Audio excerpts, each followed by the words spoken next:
ఈ రోజు మనం ఇంటర్వ్యూ చేయబోతున్నాం సీనియర్ పోలీస్ ఆఫీసర్.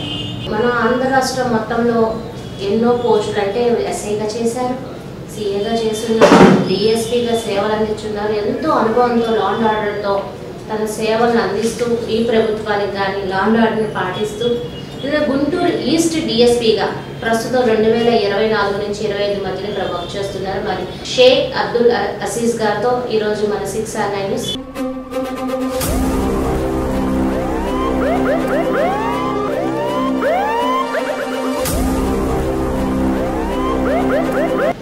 ఇప్పుడు ఈ 34 సంవత్సరాలు మీరు చెప్పిన దాని ప్రకారం ఒక 15-16 మధ్యలో అయితే పోస్టింగ్ మొత్తం ట్రాన్స్ఫర్ అవుతూ ఉన్నారు కదా. అంటే మీకు ఎక్కడ పోస్టింగ్ టఫ్ అనిపించింది? పక్కా నర్సింగ్ ఎట్లా ఉందంటే అంత భయంకరం.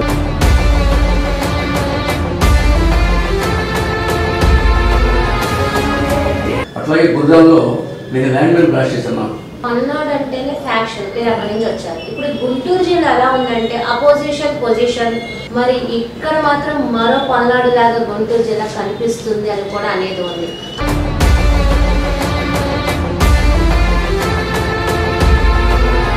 అంటే గంజాయి అనేది ఈ గవర్నమెంట్ లో తగ్గి లా అండ్ ఆర్డర్ ముందుకు వెళ్తుందా, లేదా గతంలో ఎందుకు ఎక్కువ ఉంది ఇప్పుడు ఎందుకు తగ్గింది?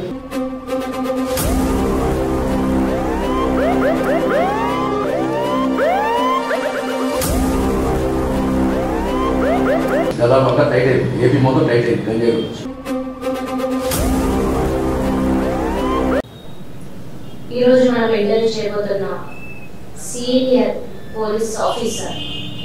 ఎందుకంటే మన ఆంధ్ర రాష్ట్రం మొత్తంలో ఎన్నో పోస్టులు అంటే ఎస్ఐగా చేశారు, సీఏగా చేస్తున్నారు, డిఎస్పీగా సేవలు అందించున్నారు. ఎంతో అనుభవంతో లా అండ్ ఆర్డర్తో తన సేవలను అందిస్తూ ఈ ప్రభుత్వానికి కానీ లా అండ్ ఆర్డర్ని పాటిస్తూ గుంటూరు ఈస్ట్ డిఎస్పీగా ప్రస్తుతం 2024 నుంచి 25 మధ్యలో వర్క్ చేస్తున్నారు. మరి డిఎస్పీ గారు షేక్ అబ్దుల్ అసీజ్ గారితో ఈరోజు మన 6R9 న్యూస్ ఇంటర్వ్యూ. నమస్తే సార్. సార్ ముఖ్యంగా అంటే ప్రతి ఇంటర్వ్యూలో ప్రొఫైల్ రెడీ అయ్యింది, కానీ ప్రొఫైల్ ఆటోమేటిక్ మన ఇంటర్వ్యూలో మాట్లాడుకోవచ్చు. మీరు ఏ సంవత్సరం బాధ్యతలు తీసుకున్నారు, ఏ పోస్ట్ ఫస్ట్ చేశారు? 91 ట్రైనింగ్ అయినాక నర్సాపేటలో ప్రాక్టికల్ అయింది 6 months. తర్వాత తాలూకా పొజిషన్ ఫస్ట్ పొజిషన్ తాలూకా పొజిషన్ ఏం చేశారు? ఫస్ట్ ఎస్ఐగా తాలూకా పొజిషన్ ఎస్ఐ చేశాను. తర్వాత మాసవరం నుంచి మన చున్నూరు, చేపూరు, ప్రతిపాడు, పెదగూడపాడు, తాడికొండ ఎస్ఐగా చేశాను. పట్టాపురం ఎస్ఐ చేశాను. రెండు కింద మాసవరం రాజేపల్లి, బురదాల చేశాను ఎస్ఐ. పల్నాడులో మాసవరం, పల్నాడు జిల్లాలో మాసవరం, దాచేపల్లి, గురజాల, రెండు కింద చేశాను.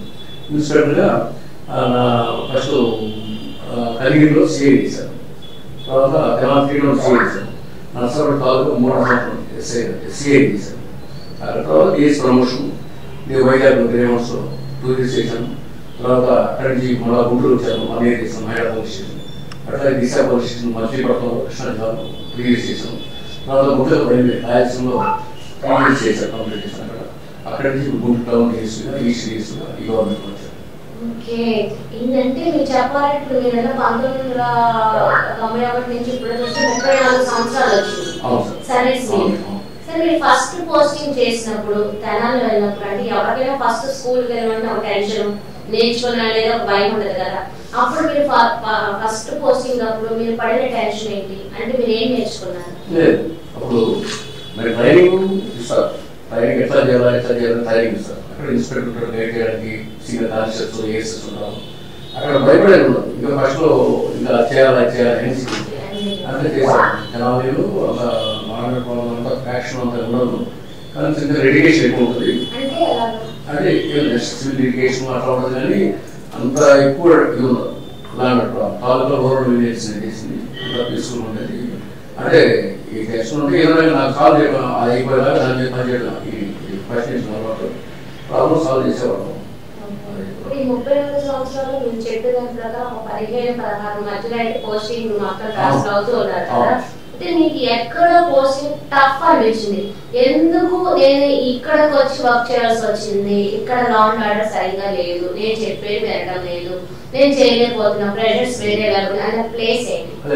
అట్లేదు నర్సరాపేట తక్కువ సేపులో ఒకటి చూడూరు ఒకటి నర్సరాపేట కాలువ సిఐ చేశాను అదొకటి గుర్రదాల నేను నర్సింగ్ బాగుంది దాచేపల్లి గుర్రదాల 2004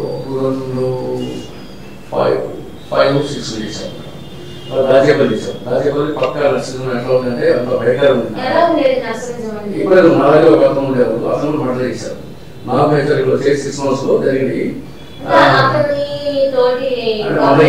పనిచేసేవాళ్ళు మర్డర్ చేశారు అతన్ని మధ్యలో ట్యాప్ చేసి పడుతున్నారు పడుకొని దాచేపల్లి మర్డర్ చేశారు మాకు కూడా కాటం వచ్చి ఆ టైంలో చేశారు అక్కడ అట్లాగే గుర్రాల్లో నేను ల్యాండ్ బ్లాస్ట్ చేశాను గుర్రాలు మాడుతుంది జస్ట్ నేరు ఎస్కేప్ ఆడదాకుంటే చేశారు ల్యాండ్ బ్లాస్ట్ రోడ్కి టైమర్ నోట్స్ పెట్టారు మనం బండి వచ్చినప్పుడు జీపీకి మేము ఆటో ముందుగా చేస్తాం ఆటో వచ్చినప్పుడు పేల్చారు ఆటో కావడం వల్ల కొంచెం వాడు ముందు పేల్చారు మేము దాంట్లో పడిపోయాం పేరు కరెక్ట్గా వెళ్తే ప్రాణాలు ఆలోచిపోయి మా ఇన్స్పెక్టర్ నేను ఎస్ఐ అక్కడ బుద్ధాలు ఎస్ఐ సిఏ ఉన్నాడు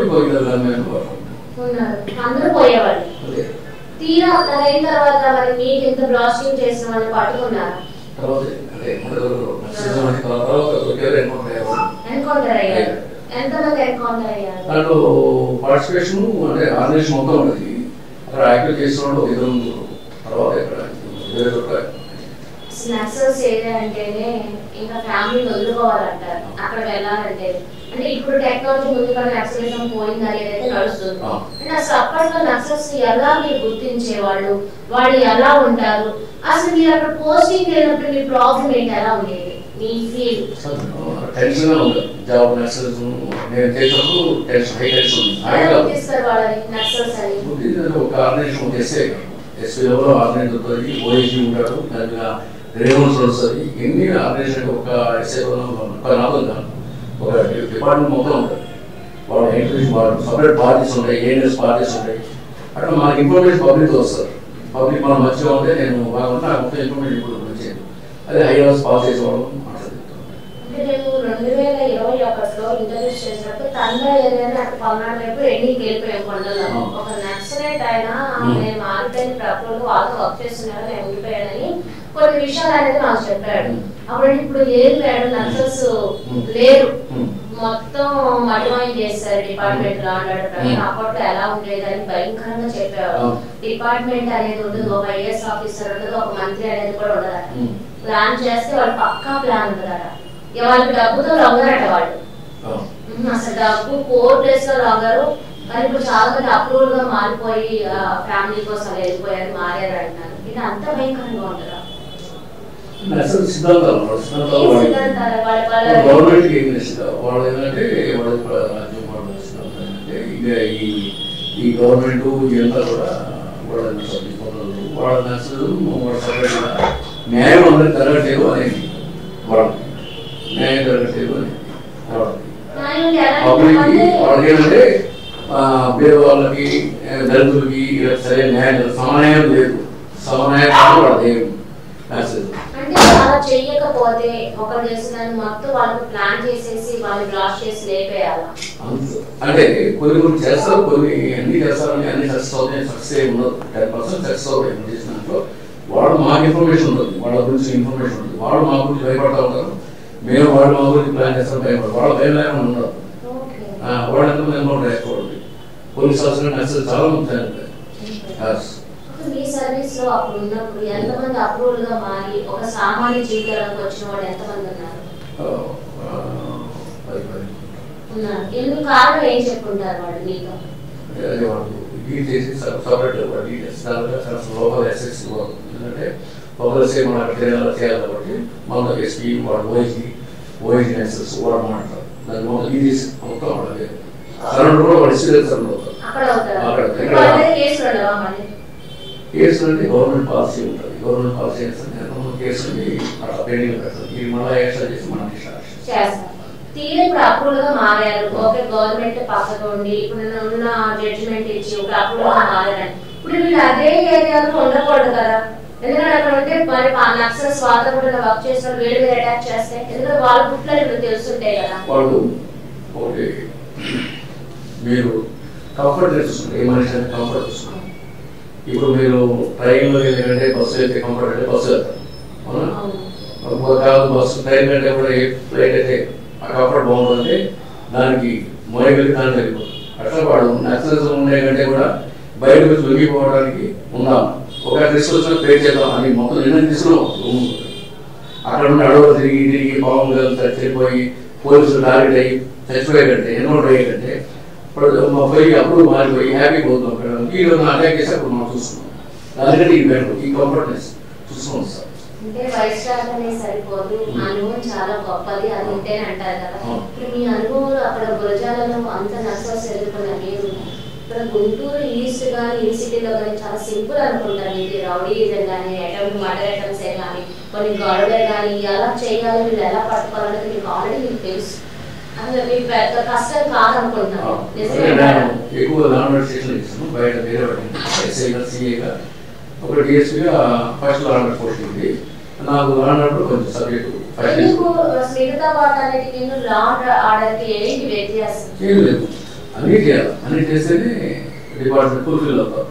ఒకటి కొన్నాళ్ళు అక్కడ చేస్తే వాటికి ఏం బాగుంటుంది మాకు తెలుస్తుంది. ఒకటే చూడంటే కరెక్ట్ గ్రూప్లో నేను కూడా చేశాను, సిఐడి చేశాను, రైల్వే చేశాను, తమ్ముడు మహిళ ఇవన్నీ కూడా చేసుకున్నాను. మీరు ఇప్పుడు డిఎస్పీ స్థాయి వరకు వచ్చారంటే ఎన్నో మర్డర్ కేసులే కానీ ఎన్నో అంటే హత్యలు చేసే కానీ రేపులే కానీ అండ్ సివిల్ మ్యాటర్సే కానీ అన్నీ ఉంటాయి కదా. అయితే మీకు ఒక మర్డర్ కేసు మీకే తలనొప్పిగా అయిన సందర్భాలు ఏమైనా ఉన్నాయా మీరే ఛేదించలేని విధంగా? అసలు ఎంత టైంలో ఒక మర్డర్ జరిగితే ఇప్పుడు కొంతమంది 1 month నుంచి అబ్జర్వేషన్ లో ఉన్నారు, అనుకుంటున్నారు 2 వారాలు 1 year లో సిఐడి వాళ్ళ దగ్గర తెలుస్తుంటారు కదా. అసలు మీకు ఎంత టైంలో ఒక మర్డర్ కేసు పట్టుకోగలరు? ఎప్పుడు మర్డర్ జరిగిన నెక్స్ట్ పార్టీ వాడు నెక్స్ట్ ఇయర్ మర్డర్ చేస్తారా, అక్కడ గొడవ అవుతాయి, నెక్స్ట్ గొడవ పల్నాడు సైడ్ ఫ్యాక్షన్ వేసి ఉంటాయి. ఆ ఫ్యాక్షన్ వేసిన మర్డర్ జరిగింది ఉంటుంది. నెక్స్ట్ అప్పుల పోతే ఎవరికి ఏం మర్డర్ చేస్తారు, మన ఊళ్ళో గొడవ రైటింగ్స్ ఏం అవుతాయి. అట్లాంటప్పుడు ప్రాబ్లం ఉంటుంది అని కేసు డిటెక్షన్ అయిపోతాం. మర్డర్ దాదాపుగా దొరకకుండా ఉన్నారు. ఆ శవం గుర్తుపట్టలేనప్పుడు, ఆ శవం ఎవరు తెలియనప్పుడు అది కంటిన్యూషన్ అవుతుంది. కానీ మర్డర్ జనరల్గా విదేశీ జరిగిన మర్డర్ ఆటోమేటిక్గా చెప్పి మొత్తం కంప్లీట్ ట్రేస్ అయిపోతుంది. ఫ్యాక్షన్లో ఏదైతే ఫ్యాక్షన్ బేస్లో నెక్స్ట్ గొడవ అవ్వకుండా చూస్తాం. నెక్స్ట్ వాళ్ళని బయట చేసడం, మళ్ళీ అవసరమైతే కేసు పెట్టి రిమాండ్ ఇవ్వడం అని చేస్తాం. పల్నాడు అంటేనే ఫ్యాక్షన్ పేరు అక్కడి నుంచి వచ్చారు. ఇప్పుడు గుంటూరు జిల్లా ఎలా ఉందంటే అపోజిషన్ పొజిషన్ అండ్ హైకోర్టు మొత్తం ఏంటంటే లా అండ్ ఆర్డర్ అండ్ రాజధాని. అసలు ఇక్కడ మెయిన్ గుంటూరు జిల్లా అయిపోయింది కదా. మరి ఇక్కడ మాత్రం మరో పల్నాడు లాగా గుంటూరు జిల్లా కనిపిస్తుంది అని కూడా అనేది ఉంది. అది యాక్సెప్ట్ చేస్తారా?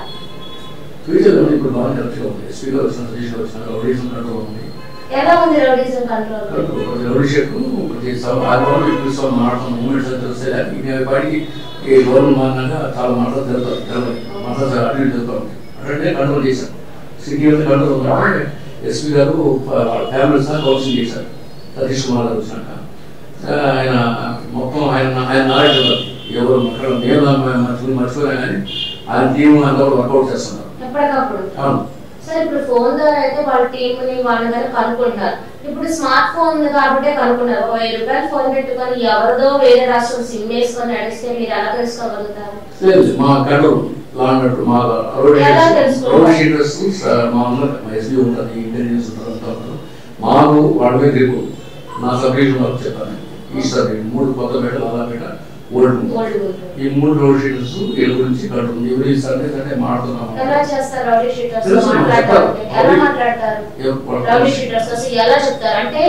చిన్నపిల్లలు చెప్పే విధానం నాన్న బాబు బుజ్జి అని, చెప్పే విధానం కంప్లైంట్ చెప్తారు వేరే ఉంటుంది, రోడ్ షీట్ మాట్లాడేది వేరే ఉంటుంది. ఎందుకంటే వాళ్ళు చేసిన భయం ఉండదు, భయం ఉండదు నటిస్తారు. కానీ వాళ్ళు నటిస్తున్న సంగతి మాకు తెలుస్తారు. ఎందుకంటే మా ఎక్స్పీరియన్స్ మేము అనుకుంటాం.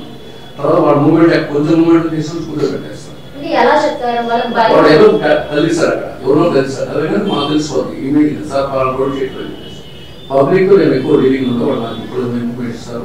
ఇన్స్పెక్టర్స్ కూడా బాగా యాక్టివ్ ఉన్నాం. మా ముగ్గురు ఇన్స్పెక్టర్స్ మేము బాగానే కంట్రోల్ చేస్తాం. ఈస్ట్ లో మీరు వచ్చినప్పుడు క్రైమ్ రేట్ ఎంత ఉంది, ఇప్పుడు ఎంత రేటుకి దిగింది? చెప్పలేదు కానీ ఇప్పుడు 324 కేసులు కానీ మర్డర్స్ కానీ మా సబ్ డివిజన్లో చాలా తగ్గింది. ఒక పోక్సో కేసు అంటే ఈ పిల్లలు స్కూల్ పిల్లలు అది పిల్లలు అట్రాక్షన్ ఏమన్నా పిల్లలు చూడడం కానీ ఏదైనా కానీ వాటి అట్రాక్ట్ అయ్యి అట్లాంటి POCSO case below minors training చూడడం అఫెన్స్ 17-16 ఏళ్ళ అమ్మాయిని ఇంకో కుర్రాడు వచ్చి లవ్ చేశారు, వాళ్ళ మధ్య లవ్ అయినా కానీ ఇది అఫెన్స్. అట్లాంటివి కొన్ని విషయాలు ఎక్కువ ఉన్నాయి. ఇంకా భార్యాభర్త కేసులు ఎక్కువ ఉంటాయి ముస్లిమ్స్ ఈ ఏరియాలో. చిన్న కేసు అంటే మీరు కంపారిజన్ చేసుకుంటే మీరు ఆల్రెడీ మీకు మేము బిఫోర్ దట్ మేము వచ్చినప్పుడు చూసుకోండి. గంజాయి కూడా పూర్తి కంట్రోల్ చేశాను. గంజాయి అంటే నేను నా డేట్ చూసుకోండి, ఆ డేట్ తర్వాత దాదాపు 3 స్టేషన్ కేసులు పెట్టాను. కంట్రోలింగ్ 90% వచ్చి 10% ఉంది, 10% కూడా చూస్తాం. అంటే గంజాయి అనేది ఈ గవర్నమెంట్ లో తగ్గి లాండ్ ఆర్డర్ ఉంది కాకుండా గతంలో ఎందుకు ఎక్కువ ఉంది, ఇప్పుడు ఎందుకు తగ్గింది? ఎందుకు ఎక్కువ అయింది నాకు కానీ పోయిన అప్పుడు మనకు బిఫోర్ దిస్ గవర్నమెంట్ చాలా ఎక్కువ ఉంది. నేను పక్కా చెప్పగలను ఎందుకని ఎక్కువ ఉంది. ఎందుకు ఎక్కువ ఉందని నేను అంటే ఇప్పుడు సార్ కంట్రోలింగ్ లేదు. ఇప్పుడు హోమ్ మినిస్టర్ నుంచి సీఎం నుంచి కాన్సన్ట్రేట్ చేస్తున్నారు. ఎట్టి పవర్స్ మాట్లాడారు ఆల్రెడీ. మొత్తం ఎవరు కూడా పొలిటికల్ ఈవెంట్ కావచ్చు. అంటే గతంలో పవర్స్ ఇవ్వలేదు అది నాకు తెలియదు. నేను అప్పుడు నేను అంటే నేను అనేది ఎందుకంటే సార్ ఇప్పుడు గతంలో అయితే గంజాయి అనేది ఎక్కువ ఉన్నప్పుడు పోలీసుల వరకు మీరు చేసుకునేలాగా వదిలితే మీరు అన్ని కంట్రోల్ చేస్తారు. ఇప్పుడు గతంలో ఎందుకు చాలా ఎక్కువ ఉందని మీరే అన్నారు. ఇప్పుడు మీకు అసలు ఎవరు పొలిటికల్ ప్రెషర్ లేదు, మేము చేసుకుంటున్నాం కానీ కంట్రోల్ చేస్తున్నాం అంటే మరి అర్థం అదే కదా, మీకు ఎవరు నేను అప్పుడు రైల్వే పనిచేశాను. అంటే రైల్వేలో చాలా గంజాయి కేసు పడుతుంది. ట్రైన్ లో పడుతుంది. ఎలా వస్తాయి ఒరిస్సా వస్తాయి, ట్రైన్ లో వస్తాయి. చాలా పడుతున్నాము. మీరు ముందుగా రైల్వేలో అనుకుంటే ఒక కేసు అయితే వాడికి లైఫ్ పడింది అని కూడా పేపర్ కూడా ఇచ్చారు. అట్లా నేను ఎప్పుడు యాక్షన్ కరెక్ట్ 3 సంవత్సరాలు చేశారు కదా, ఒక బోర్గిలో ఉన్న గంజాయి ఎంత వాల్యూ చేస్తుంది? కేజీ లెక్క ప్యాకెట్స్ పెడతారు. ఒక్కొక్కడు 2 బ్యాగులు ఇస్తున్నాడు, 8 బ్యాగులు పెట్టున్నాడు. మేము సర్ప్రైజ్ చెక్ చేసినప్పుడు అలా ఉంటాయి. అంటే మీరు వాళ్ళు ఎలా గుర్తిస్తారు ఇతను గంజాయి తీసుకొని వస్తున్నారు? ఎలా గుర్తిస్తారు? మేము రొటీన్ చెక్ చేస్తున్నాం. నైట్ టైం వీక్ చెక్ చేస్తున్నాం. అప్పుడు దొరుకుతూ ఉంటారు. ఒకసారి బ్యాగ్ 2 సార్లు బ్యాగులు పట్టుకొని దిగాడు చూస్తే కానీ గంజాయి ఉంది పూర్తిగా. కొంతమంది ఫ్యామిలీస్ తో కూడా చాలా ట్రెడిషనల్ ఫ్యామిలీగా నీట్ గా ఉండి చిన్న చిన్న పిల్లలు వస్తారు కదా, అలా వాళ్ళైనా దొరికినాయి అలా కూడా ఉంటాయి. అట్లా స్టూడెంట్స్ అయిపోవడం పట్టుకొని బ్యాగులు పెట్టుకొని వచ్చి మనం పట్టుకున్నాం. మీ దాంట్లో 3 years లో గంజాయి ఎక్కువగా అంటే హెవీ ప్రైస్ లో ఎక్కువ పట్టుకున్నారు. ఎంత ప్రైస్ అంటే వాల్యూ ఎంత ఉండొచ్చు? అలా బిగ్ అంటే బిగ్ బ్రేకింగ్ లాగా అలాగా అది చాలా పట్టుకున్నాం. రైల్వే బాగుంటుంది. ఇప్పుడు MDM పడుతున్నాం. బెంగళూరుకి వస్తుంటే బస్ స్టాండ్ లో రైల్వే పడుతున్నాం. ట్రావెల్స్ లో వచ్చినప్పుడు దాదాపు దాని వాల్యూ 5 lakhs ఉంటుంది. అట్లాగే గంజాయి ఫ్యాక్టరీలు కూడా ఒక 20 ఫ్యాక్టరీలు అలా పడుతున్నాం. లాలాపేటలో పడుతున్నాము, కొత్తపేటలో పడుతున్నాము. అంటే గంజాయి అనేది పొట్లాల్లో ఉండేది బడ్డీ కొట్టులో దొరుకుతాయా లేకపోతే కేజీ లెక్కన కూడా తీసుకుంటారు అక్కడి నుంచి. ఇప్పుడు మన అరబు సైడ్ తీసుకుంటారు, అక్కడ ఒక 5,000 అట్లా తీసుకుంటారు. ఈ పొట్లాలు అమ్మేసి 10,000 కొనుక్కుంటారు.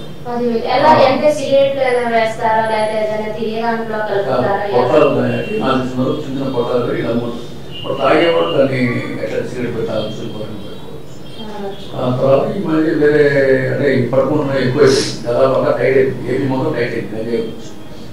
కొంచెం వాడేదో వేరే మాత్రం లిక్విడ్ గంజాయిని తర్వాత దాదాపుగా మీరు ఒకటి అర్థం మీరు ఆల్రెడీ పబ్లిక్ తిరుగుతూ ఉంటారు. మీకు చెప్పుకుంటారు అది ఇంజక్షన్ వేసుకుంటున్నాను. దానికి కారణం మేము ఎట్లా అంటారు గంజాయి ఎప్పుడైతే ఇక్కడ పట్టుకొచ్చాము వాళ్ళకి అలవాటు పడ్డాం, ముందుగా అలవాటు. అప్పుడు అది మెడికల్ షాప్ లో దొరుకుతాయి. కొన్ని అవి తెచ్చుకొని ఇంజెక్ట్ చేసుకుంటాం. గంజాయి దొరకట్లేదు. అది అమ్మకూడదు. వాళ్ళు టైట్ కారణం మెడికల్స్ పట్టుకొచ్చి మార్నింగ్ కాదు. అవి కొన్ని అదొక్కటే కాదు, చాలా ఉన్నాయి. మొత్తం ఇచ్చే మా పదార్థాలు ఇప్పుడు అవి అవి ఏంటంటే దాంట్లో గుడ్డలు వేసుకొని ఆ వాసన కాల్చి వాసన ఇస్తారు. అది మొత్తం వస్తుంది. ఎరేజర్ ఎరేజర్ సార్ అది అది ఇట్లా లిక్విడ్ చాలా ఉంది. అది ఒకటి డబ్బు మందు ఒకటి మేడం లక్ష్మీ మేడం ఒకసారి అసెంబ్లీలో చెప్పారు, ఆ మందు అమ్మకూడదు కానీ అమ్ముతున్నారు మెడికల్ షాప్లో. అది అది మందు వస్తుంది. తర్వాత ఇవి కొన్ని ఇవి శానిటైజర్స్ వాడతారు, కొన్ని టాబ్లెట్స్ నీళ్ళు కొన్ని ఇంజెక్ట్ చేసుకుని అది అంటే గంజ దొరకలేనప్పుడు ఇది చేస్తున్నారు. మత్తు బానిసే ఏదో ఒకటి చేయాలని చేస్తున్నారు. ఇప్పుడు లీగల్ అని కొత్తగా పెట్టారు గవర్నమెంట్ వాళ్ళు, లీగల్ డిపార్ట్మెంట్ పెట్టారు. ఆర్టీఆర్ కృష్ణ గారు అంటే మీరు అప్పుడు రెస్క్యూ చేసుకుని కూతురు కూడా ఆయన హెడ్ అది వాళ్ళు ఎస్ఐలు ఉంటున్నారు, వాళ్ళు మేము కూడా కొన్ని రైడ్ చేస్తాం. దాదాపు రైట్ అయింది 90% గంజాయిని ఎంత అవాయిడ్ చేసినా యువత మత్తుకు బానిసే ఎలా మత్తును పొందాలో వాళ్ళు మార్గాలైతే వెతుకుంటున్నారు. ఇప్పుడు మీరు టీకి అలవాటు పడతారు, కంపల్సరీ టీ తాగకపోతే తలలో పోస్తే వాళ్ళ కాదు. ఈ మత్తుకు అలవాటు పడడం చాలా పిచ్చిగా ఉంటుంది. అది ఏదో రకంగా వాళ్ళు బయటపడడానికి ఏంటంటే రిహాబిలిటీ సెంటర్స్ గవర్నమెంట్ పెట్టి అంటే వాళ్ళు అలవాటు పడిన వాళ్ళని చిన్నగా ట్రాన్స్ఫర్ తీసుకురావాలి. దాని పెద్ద ప్రాసెస్ గవర్నమెంట్ ఆల్రెడీ కొన్ని గవర్నమెంట్ హాస్పిటల్ రిహాబిలిటీ సెంటర్ ఉన్నాయి, అది కొంచెం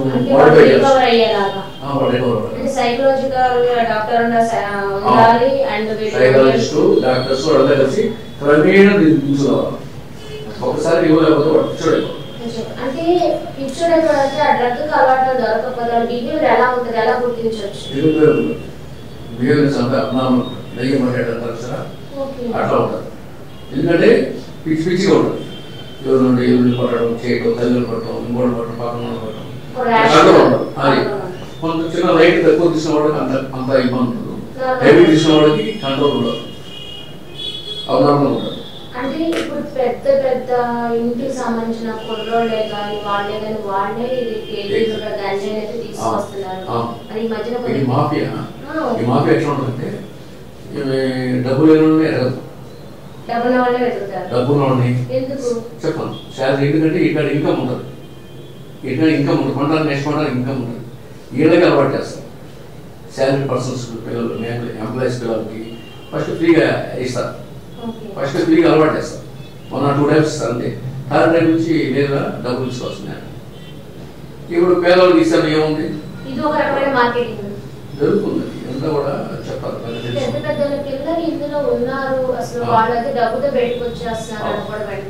అది కరెక్ట్గా మేము కూడా అంటే మీదని కాదు, ఎక్కడైనా సరే వాళ్ళు పరపతిని ఉపయోగించుకొని పొలిటికల్ గవర్నమెంట్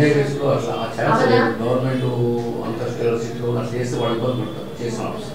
ఇప్పుడు గవర్నమెంట్ మీకు ఎంతవరకు సపోర్ట్ ఇస్తుంది ఈ విషయాల్లో? లేదు, గవర్నమెంట్ ఫుల్ కావాలి, కరెక్ట్గా ఇంప్లిమెంట్ చేపిస్తున్నాను గవర్నమెంట్ 100%. అంటే మీతో హోమ్ మినిస్టర్ గారు రివ్యూ చేయడం కానీ ఇలాంటివి జరుగుతుంది. Home minister SP level review చేస్తారు, మాట్లాడతారు. ఇంట్రెస్ట్గా ఉంది, బాగా యాక్టివ్ ఉన్నారు ఈ విషయంలో. ఇప్పుడు ఈ మధ్యలో ఎస్పీ గారు కూడా డైలీ మీకు వీడియో కాన్ఫరెన్స్ అప్డేట్ లో ఉంటున్నారంట, ప్రతి విషయంలో మీతో మాట్లాడుతున్నారంట. ఇది ఎంతవరకు జరుగుతుంది? కొంచెం అదే ఫాస్ట్గా ఉంటారు, అక్కడ నాలెడ్జ్ ఎక్కువ ఉంటుంది, ప్రతి విషయం కూడా ఆయన నాలెడ్జ్ ఉంటుంది.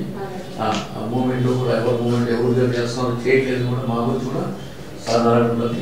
చేస్తున్నారు లేదా చేస్తుంటే ఆయన చేయకపోతే అడగచ్చో లేదో నాకు చాలా వరకు పేరు ఉందంటే ఏమో ఎస్పీ గారు ఎవరి మాట వేణు, ఆయన దారి ఆయన స్ట్రిక్ట్ గా వెళ్ళే రూట్ ఆయన అలాగే ఉంటాడు, ఎవరి మాట వేనరు అంటున్నారు.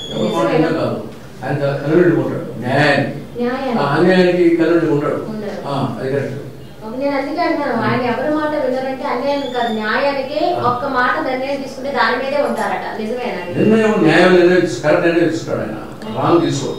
మీకు ఎలాంటి విషయాలు జారీ చేస్తూ ఉంటారు? మేము ఎస్పీ గారు మీరందరూ డిఎస్పీ కాన్ఫరెన్స్ లో ఉంటారు, మీరు ఉన్నదాన్ని బట్టి సీఎల్కి మీరు నెక్స్ట్ ఏంటని చెప్తారు. అయితే ఏ విషయాల మీద ఎప్పటికప్పుడు మిమ్మల్ని ఎలక్ట్ చేస్తూ మీకు వీడియో కాన్ఫరెన్స్ లో ఉంటారు ఆయన?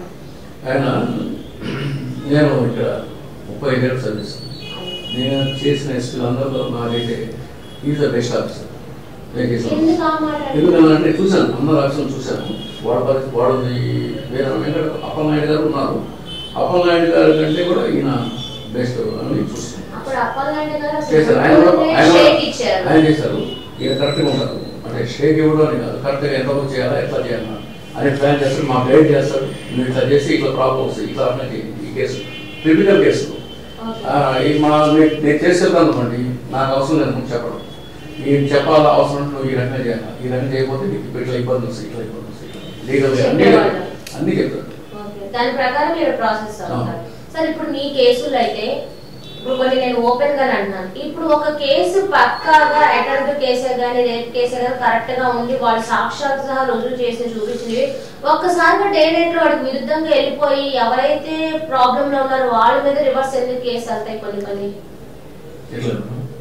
ఇప్పుడు ఒక కేసులో నేనే ముద్దాయిని, ఓకే మీ వైపే న్యాయం ఉంది, పక్కా ప్రూఫ్స్ ఇచ్చిన ఎఫ్ఐఆర్ అయిపోతే వెళ్ళిపోవాల్సిన అనేది ఉంటది. కానీ డే నైట్ లో రివర్స్ మీ మీదే రాంగ్ అని అంటారు, నా మీద నేను కరెక్ట్ అని నన్ను అంటారు. ఎందుకు ఒక డే నైట్ లో అలా అయిపోతుంది?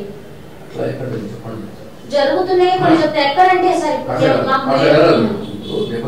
ఇంజరీస్ ఉన్నాయి, హాస్పిటల్ ఇచ్చాము. సివిల్ మ్యాటర్ మీరు చెప్తే సివిల్ మ్యాటర్లో అయితే మీరు అన్నది ఆయన తరఫున ఇంజక్షన్ ఆడుతుంటాడు, కేకేమో మాకు దగ్గర కోర్టుకు వస్తున్నాయి దాంట్లో ఉంటుంది. కానీ క్రిమినల్లో ఆ దెబ్బతిన్నకి కేసు కట్టేస్తాం.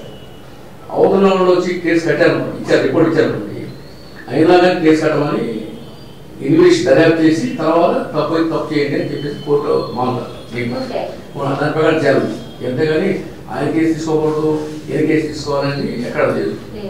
రిపోర్ట్స్ తీసుకోవాలా, దర్యాప్తు ఏం కలలేదు దానికి అక్షరం మేము జర్నలిస్టులం కాబట్టి కొంతమంది మేము ఎంతో మంది స్టేట్ వైడ్ గా తిరుగుతూ ఉంటాం, గుంటూరు విజయవాడ తిరుగుతూనే నేను వర్క్ మీద ఉంటాను. కొంతమంది నాతో బాధితులు కొంతమంది నాతో షేర్ చేసుకుంటారు. నేను ఇప్పుడు ఆ పిఎస్ పేరు చెప్పకూడదు, అది కాదు, ఇప్పుడు వాళ్ళ పేరు చెప్పకూడదు. ఏం జరిగింది నేను కళ్ళతో చూడలేదు, నాకు చెప్పిన వాళ్ళు నిజం చెప్పారు లేదో నాకు తెలియదు. కానీ జరిగిన విషయాలు ఉన్నప్పుడు ఒక డే నైట్ అలా ఎందుకు జరుగుతుంది అనేది డౌట్ మాత్రమే నేను ప్రశ్నించాను మిమ్మల్ని. ఇప్పుడు సపోజ్ కాలం వచ్చింది కదా, వాళ్ళ కొడుకు ఇంటి మీద గొడవ సరిపోతుంది ఉంటుంది. వీళ్ళు ఏం చేస్తారంటే ఆ రోజు ఎట్లా కోపాల మీద రిపోర్ట్ ఒకటి చేస్తారు, తర్వాత మళ్ళీ ఇంకో రకం చేస్తారు. అమ్మాయికి విధవ అయిపోయింది, వాళ్ళ మీద రిపోర్ట్ ఇచ్చామన్నారు. ఎందుకంటే మీరు ఎడుపక్క న్యాయం చెప్పి ఏమంటే కొడుకు పోయాడు, వాళ్ళు ఏమంటారు మాకు అబ్బాయికి మెంటల్ మా అబ్బాయికి పెళ్లి చేసి మాకు ఆపరేషన్ వాడు చచ్చిపోయాడు అని ఈడటం. వీళ్ళు ఏమంటారు కొడుకుని కోడలు చంపేసింది, కోడలో కొడుకు చచ్చిపోయాడు అంటారు. ఇప్పుడు చెప్పండి మీరు ఎడుపక్క అయ్యాను, మేము దేవుడు కదా, అప్పుడు 2 గుణాలు మేము చేయాల్సి సెటిల్మెంట్ కాదు, ఏదికంటే చేయాలి. నిజంగా 2 ఇగ్గిన తప్ప ఒక కోడలను హరాస్మెంట్ చేసిందా, దూకాడు, నేను నెట్లో తిట్టుకున్నా, దూకి చచ్చిపోయే వాస్తవం. అట్లాంటి మేము చాలా టైం తీసుకున్నాము, ఇద్దరు కూడా రిపోర్ట్ చేస్తారు. ఏంటంటే ఒకసారి చేయాల్సిన కూడా ఏంటంటే ఆ టైం మేమే దేవుడు చూడలేదు, ఎవిడెన్స్ బట్టి మీరు ఇచ్చిన సాక్ష్యం, మీ కేసులో మీరు ఇచ్చే సాక్ష్యం, వాడి సాక్ష్యం మొత్తం ఇచ్చారు. దాదాపుగా ఎక్స్పీరియన్స్ పర్సన్ ఫాల్ట్ జరగదు. ఎక్కడన్నా అంటే ఏం అర్థం కానప్పుడు కొన్నిసార్లు చెప్తారు. అది చూసుకోవాలి, మెంటల్ చూసుకోవాలి, ఈ అమ్మాయికి వేరే ఉందని చూసుకోవాలి. అంటే ఎదట వ్యక్తి మెంటల్ స్టెబిలిటీ తప్పి దూకేసినా ఈ అమ్మాయి వేరేగా చూసారు కదా, లేడీ చాలా మంది భర్తలు నమ్ముతున్నారు, పెళ్లి చూసారు కదా, ఇట్లాంటివి ఉన్నాయి. కాబట్టి అది ఆలోచించడానికి చేయడానికి చాలా టైం పడుతుంది. ఇప్పుడు ఈ కేసులో ట్రిపుల్ సిచ్యువేషన్, ఇంట్లో మీరేమంటారంటే పోలీసులు ఆ డబ్బులు తీసుకుని వాళ్ళు చేశారంటారు, వాళ్ళు ఏమంటారంటే ఈ పక్క డబ్బులు తీసుకుని ఈ చేశారంటారు. ఎగ్జాక్ట్ మీరు కరెక్ట్ మాట అన్నారు, ఇదే మాట వస్తుంది బయట. పోలీసులు నైట్ లో డబ్బులు తీసేసుకొని మాకు కళ్యాణం చేసేసారు, అంత కరెక్ట్ అట్లా జరగదు. బ్లండర్గా అటు చేయదు, ఎవరు చేయదు, ఎక్కడ చేయదు. తలగా బయలుంది ఈ రిపోర్ట్ ఇస్తున్నారు, వాటి నుంచి దెబ్బలు అవుతాయి, వాటి రిపోర్ట్ తీసుకోవాలి. వాటి రిపోర్ట్ సుప్రీంకోర్టు హైకోర్టు దానిపై రిపోర్ట్ తీసుకుని దర్యాప్తు చేసి దాని ప్రకారం ఎవరు అగ్రెసర్స్, ఎవరో గొడవ అయింది, ఎవరు ముందు పోయి కొట్టారు, వాళ్ళకి రిసర్చ్ చేసి వీళ్ళు గొడవ చేశారు కాబట్టి వీళ్ళ మీద కేసు చేస్తాం అని చెప్పారు. సార్ ఇదివరకు ఒకప్పుడు పోలీస్ స్టేషన్ నిండా సివిల్ మ్యాటర్స్ సెటిల్మెంట్స్ జరిగాయి. అంటే నేను ₹1 తీసుకున్నానంటే ఆ పోలం ₹50 ఇస్తారు సర్దుకోండి. ఇప్పుడు ఎందుకు సివిల్ మ్యాటర్ కోర్టు అసలు పోలీసులు సంబంధం లేదు, కోర్టులో తేల్చుకోవడం ఎందుకు నిర్ధారించారు? సివిల్ కేసులు మా సంబంధం ఉండదు, పోలీస్ సంబంధం ఉండదు. కోర్టు వాళ్ళని అనుమతిస్తే చేయమన్నాయంటే చేయమనంటే ఏది చేయమంటే ఆ ఇంట్లో సివిల్ డిస్ప్యూట్ ఉంది, ఏడాది అధికారం, ఇంజక్షన్ ఆర్డర్ ఇస్తారు, పోలీస్ రక్షణ కల్పించారు, అప్పుడు రక్షణ కల్పిస్తాం. ఒక రక్షణ కల్పిస్తారు అంటే సివిల్ మ్యాటర్స్ లో ఎక్కడ మీరు ఎంటర్ అవడానికి లేదు. తర్వాత క్రిమినల్గా అవుతుందేమో ఉంటే కొంచెం అంటే మనం కొట్టుకోపోతారు కొట్టుకుంటారు కేసులో అప్పుడు విజయపోతే అప్పుడు వాళ్ళు ఏదైనా మాట్లాడుతారు.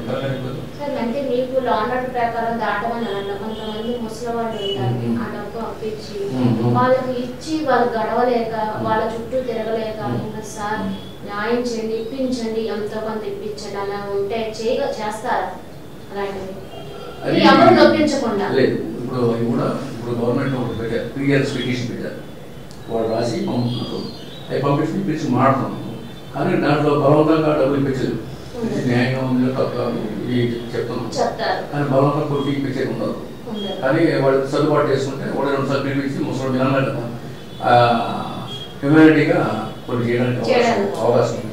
బలవంతంగా కొట్టించడం లేదన్నప్పుడు డబ్బుల విషయాన్ని పక్కన పెడితే పోలీసులు అంటే నేరస్తులకు కానీ తప్పు చేసినందుకు భయం అయితే లేదు బికాస్ మీరు దెబ్బేయడానికి అయితే లేదు కోర్టు రూల్స్.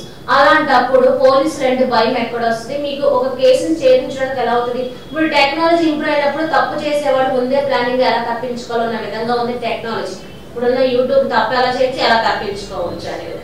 మరి ఈ ప్రశ్నకు మీరేం చెప్తారు? మేము ట్రైనింగ్ అవుతాం వాళ్ళకంటే బాగా ట్రైనింగ్ అవుతాం వాళ్ళకంటే ఎక్స్పీరియన్స్ బాగుంటుంది వాళ్ళు ఎక్కడ ట్రాక్ చేసి పట్టుకుని మా కేసులు చూస్తున్నాం మర్డర్ కేసులు ఉన్నాయి పెండింగ్ ఉన్నాయి వాళ్ళు ఎక్కడెక్కడ చేశారు మనం మా టెక్నాలజీ మాకుంది మా సీసీ కెమెరా ఉన్నాయి టౌన్ సీసీ కెమెరా కవరేజ్ ఉంది మా సభ్యులు 7 సీసీ కెమెరా వస్తున్నాయి ఎక్కడైనా ఐటీ కావాలి 4 బ్యూటిఫుల్ కేసు చేసాము ఫస్ట్ ఒకడు నైట్ అఫ్సర్ టీ షాప్ అతను లవర్తో వస్తాడు టీ తాగి వెళ్తుంటాడు మధ్యలో ఒకడు ఆపేసి వాడు ఎవరో వాళ్ళకి తెలియదు ఆపేసి అమ్మాయిని తీసుకెళ్ళి నేను పోలీసుని చెప్పేసి అమ్మాయిని వాడిని కొట్టి మొత్తం బండి వేసుకుని వాడు బండి ఆగిపోతుంది ఈ బండి వేసుకుని అమ్మాయిని తీసుకెళ్ళి రేపు చేస్తాడు కొత్తపేట పోలీసు జరిగింది వాడు ఎవరు మాకు తెలియదు ఆ బండి నెంబర్ తెలియదు వాడు ఎక్కడ ఈ ఏళ్ళ కూడా తెలియదు మిడ్ నైట్ జరిగింది తర్వాత నాకే జరిగింది వితిన్ 24 hours మేము పట్టుకోవచ్చాం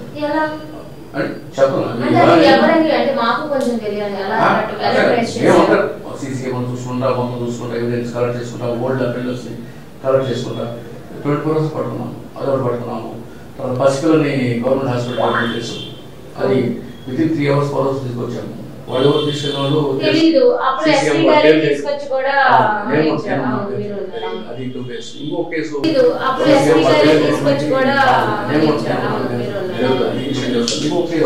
కూడా పోక్సో కేసు అమ్మాయిని నాకు చెప్పారు నాకు చెప్పారు కేసు కట్టకపోతే చక్కని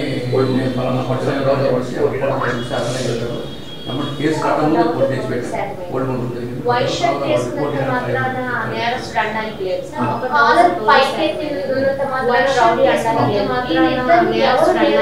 ఎవరు కాలర్ పైకెత్తి ఉన్నంత మాత్రాన రౌడీ అనడానికి లేదు. వీళ్ళిద్దరు ఎవరు నేరస్తుడు ఎవరు నిజంగా సౌమ్యుడు అని మీరు ఎలా గుర్తిస్తారు?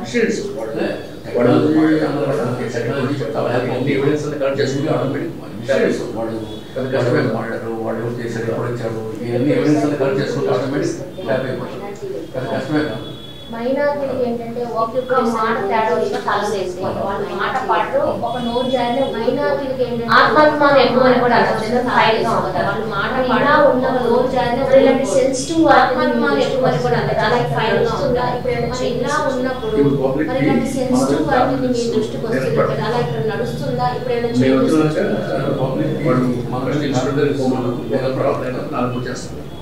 వాళ్ళకి ట్రాన్స్ఫర్ చేసుకున్న సమస్య ఆలోచన నమ్మకం ఉంటే వాళ్ళు ఇక్కడ చేయడానికి సాల్వ్ కావట్లేదు నమ్మకం ఉంటే దాదాపు నేను వాళ్ళ చేయడానికి ఫలితాలు ఇబ్బంది సాల్వ్ కావట్లేదు చేయలేకపోతే మిగతా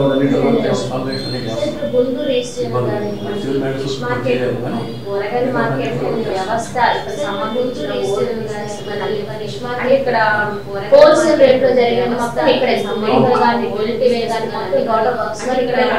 హోల్సేల్ రేట్ జరిగిన మొత్తం ఇక్కడ ఇక్కడ క్లాస్ ఉంటారు. మరి ఎంత మేనేజ్ అలా చేసి సంబంధించిన క్రౌడ్ ని కానీ కొంతమంది క్లాస్ ఉంటారు. మరి దీంట్లో మేనేజ్ అలా చేయగలరు.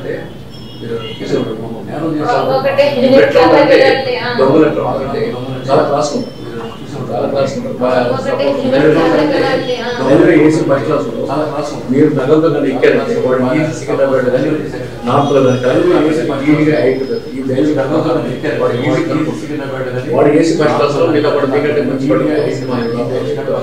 కరెక్ట్ 130 ఫుట్ లోపల వాడు ఏసీ పే చేయడం వాడు మిమ్మల్ని స్పే చేయడం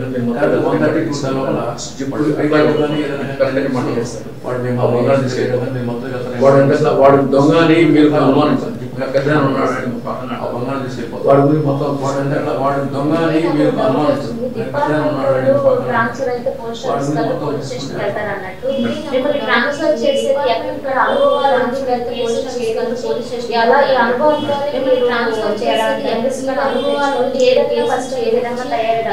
అనుభవంతోనే మీరు అంటే ఎలా ఉంటారు సీనియారిటీ తెచ్చుకొని ఏదైనా పసిగట్టి విధంగా తయారవుతారు ట్రైన్ చేస్తారు కానీ మీరు ఇక్కడ బాగా చేసి ఇంకో చాట మీ అవసరాలు చేయరా ట్రైన్ చేస్తారు కానీ మీరు ఇక్కడ బాగా చేసి ఇంకో చాట మీ అవసరాలు చేయరా అంటే ఇక్కడ క్రైమ్ ఉంది సార్ తగ్గించారు బాగా చేశారు వర్క్ ఇంకో చోట క్రైమ్ తగ్గించాలంటే ఇక్కడ క్రైమ్స్ కావాలని ట్రాన్స్ఫర్ చేయడం బాగా చేశారు ఇంకో చోట క్రైమ్ తగ్గించాలంటే మీలాంటి ఆఫీసర్స్ కావాలని ట్రాన్స్ఫర్ చేయడం అది కూడా బాగా చేశారండి ఇంకొకటి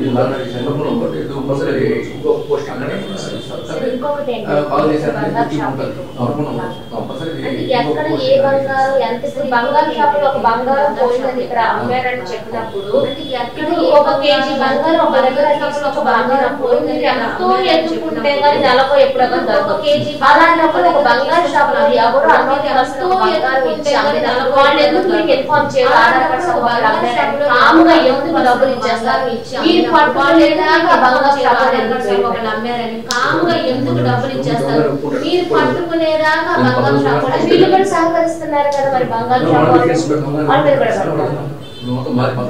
వీళ్ళు కూడా సహకరిస్తున్నారు కదా ఎందుకంటే అంత బంగారం ఇచ్చినప్పుడు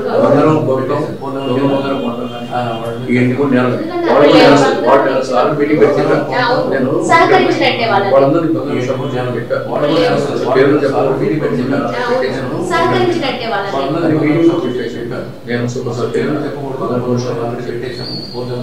సార్ ఇక్కడ చాలా బంగారం ఎంత బంగారం రికవర్ అయ్యొచ్చు మీరు ఇక్కడ బాధ్యతలు తీసుకున్నప్పుడు గుంటూరు దొంగ బంగారాన్ని ఎంత బంగారం మరి ఎంతవరకు ఇక్కడ రికవర్ అయ్యేదని తీసుకున్నప్పుడు ఇలాంటి దొంగ బంగారాన్ని ఎన్ని కేజీలో మరి ఎంతవరకు రికవర్ అయ్యేదని కేసులో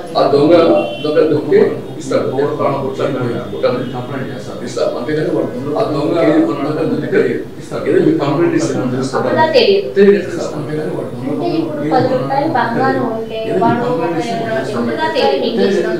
ఇచ్చిన వీళ్ళకి 8 రూపాయలు లాభం బంగారం పెద్ద వ్యాపారం వాడు 8 రూపాయలు మింగేసి 2 రూపాయలు ఇచ్చిన వీళ్ళకి లాభం ఇది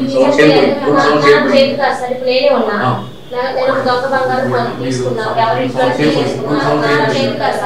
ఉన్నా తీరా నేను ఆ బంగారం 2 లక్షలు 50,000 2 లక్షలు బంగారం అది మాకు లక్షల లాభం కానీ అతను నాకు 50,000 బంగారం అంటే ఇది ఒక మాకు లక్షల వాళ్ళకి లాభం తెలంగాణలో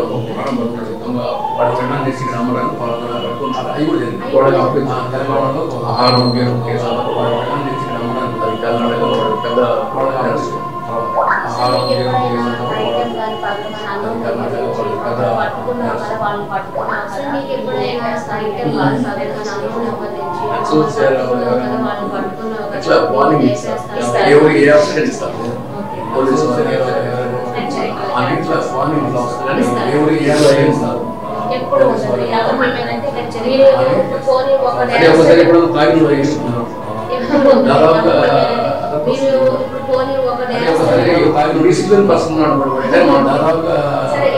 ఇప్పుడు కొంచెం మీరు గమనించారు పొలిటికల్ డిసిప్లిన్ అంతకుముందు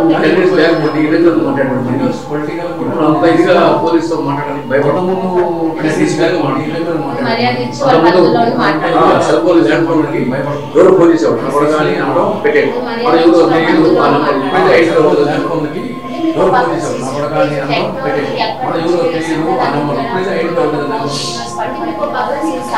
టెక్నాలజీ ఎక్కడి నుంచి సిగ్నల్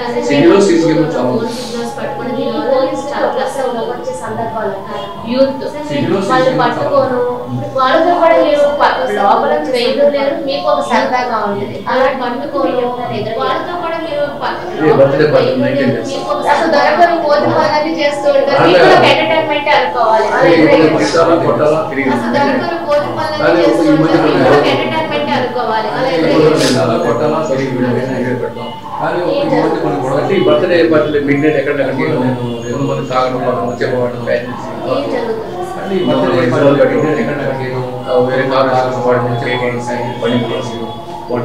వేరే ఏది జరుగుతున్నాయి. వేరే నేను చెప్పేదంటే మీరు బర్త్డే పార్టీ మీ ఇంట్లో పెట్టుకోండి, అందుకని రోడ్డు మీద గొడవ చేసి నేను చెప్పేది సరే మీరు బర్త్డే పార్టీ మీ ఇంట్లో ఇట్లా చేయండి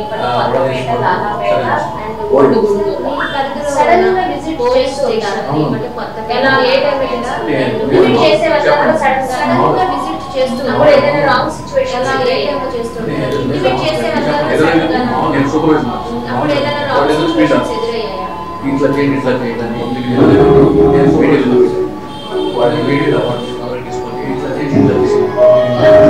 ఫైనల్ చూసుకుంటే ఈ గవర్నమెంట్ నేను law and order Guntur east లో కానీ టోటల్ గుంటూరు జిల్లాలో ఎలా ఉంది?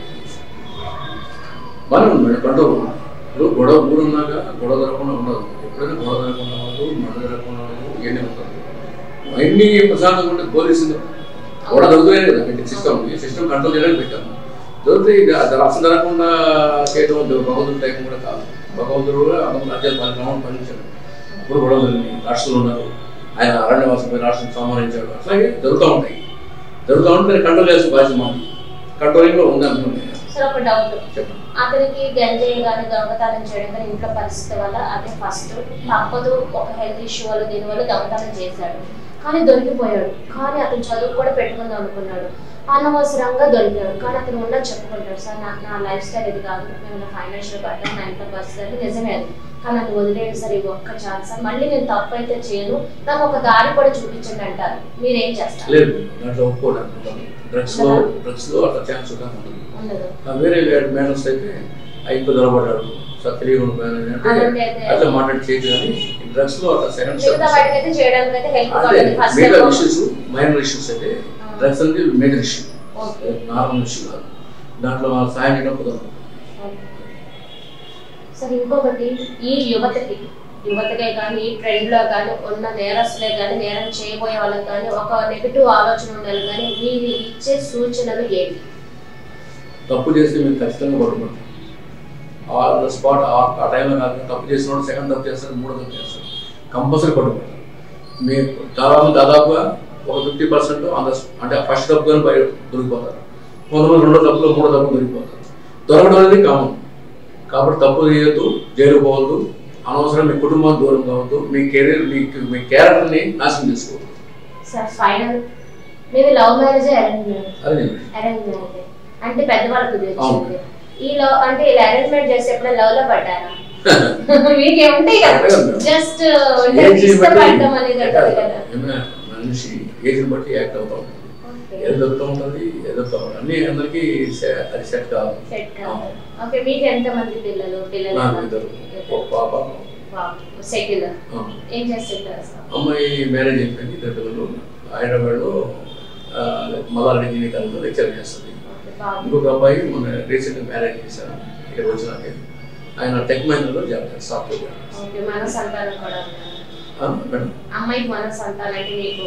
మా అమ్మాయికి 2 పిల్లలు ఉన్నారు. మొన్నే మ్యారేజ్ అయింది పిల్లలకి.